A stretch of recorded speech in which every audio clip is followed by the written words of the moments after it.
going on, guys? Welcome back to a brand new video. It feels so good to be on a normal schedule, no life-threatening injuries in the way. But while I did take that week off, by far the most requested recipe for me to do was this spaghetti stuffed meatball, this monstrosity of a thing. I honestly don't know whether this looks delicious or repulsive, but we're gonna give it a go today, so let's get started. Brace for impact, people, because we're gonna need a lot of stuff to make this today. I started with some ground beef, some garlic powder, salt and pepper, onion powder, marinara sauce, some linguine, hot Italian sausage links, breadcrumbs, mozzarella cheese, milk, fresh parsley, Parmesan cheese, and eggs. And before I touch any of the raw meat, I want to get absolutely everything pre-cooked, pre-cut, pre-measured, prepared before that. So on the stovetop, I simply started with a full pot of boiling water. I salted it really well and threw down about a half pound of linguine pasta. This cooked up super quick since there's not too much pasta in there. I strained it out and then returned it to the pot that I cooked it in with a little bit of olive oil and about a half can of that marinara sauce. I added a little bit extra because I figured that this was gonna dry out a bit in time for the actual stuffing of the meatball, but for now we're gonna leave this to the side. Next up, I collected a bunch of those fresh parsley leaves and chopped up about a third of a cup of those. I shredded up a bunch of my Parmesan cheese and mozzarella cheese. That's looking really good. And I just measured out some salt and pepper in one little container, and then my garlic and onion powder in another. Everything's going really well so far. I also made sure I got a big plastic bowl that would be big enough to form this massive thing. So I got the biggest bowl that I had, laid a bunch of plastic wrap along the bottom, and a thin coating of our cooking spray along that. Now we do have to get a little bit dirty.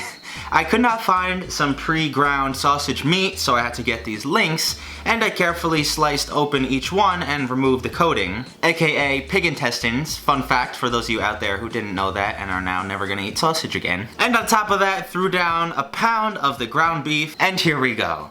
1 cup of breadcrumbs, a third of a cup of parsley, 2 teaspoons of salt, a teaspoon of pepper, 1 teaspoon of each garlic and onion powder, a third of a cup of Parmesan cheese, some mozzarella I threw in there just for a little extra flavor, 2 eggs, a half cup of milk, and then mix this as thoroughly as you possibly can until your hand starts hurting and it's about to fall off, at which point you can throw that mix down onto the bowl with the plastic wrap that we already prepared, some more mozzarella cheese on the bottom, and then some of our spaghetti. Now here's where I figured that we might run into some technical issues. I tried to fold up the plastic wrap all around the sides.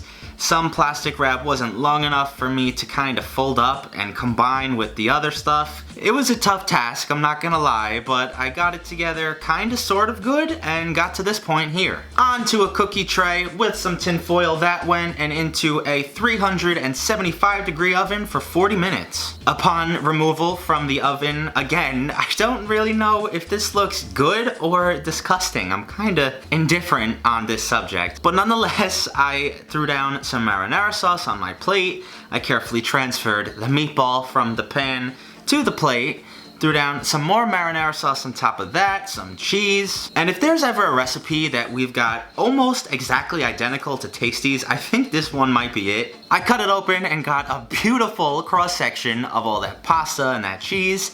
I slowly think I'm becoming a fan of this, so let's give it a taste.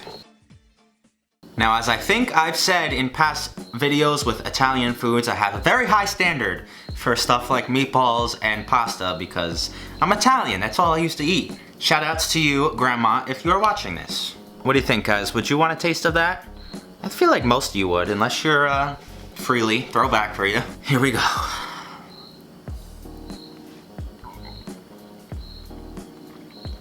It's strange to wrap my head around, I'm not gonna lie. It's the texture of a meatloaf, but the taste of a meatball. The taste of the meat is definitely the best part.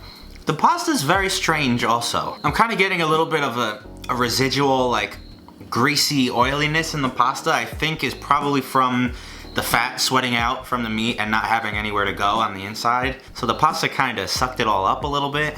Again though, the flavor of the meatball is really good. Obviously there's a ton of cheese in there, so I can't be complaining about that. But because I'm probably gonna finish this and we're probably gonna eat the rest for dinner later, I'll give it a solid 7 out of 10. Ladies and gentlemen, boys and girls, I'm giving you a fair warning. You need to all take a seat and strap in because the next 2 months is gonna be insane. I'm not gonna tell you anything now and give anything away. Some of you who follow me on Twitter might already have an idea where I'm going with this. I'll announce everything next Friday, but until then, I hope you have an awesome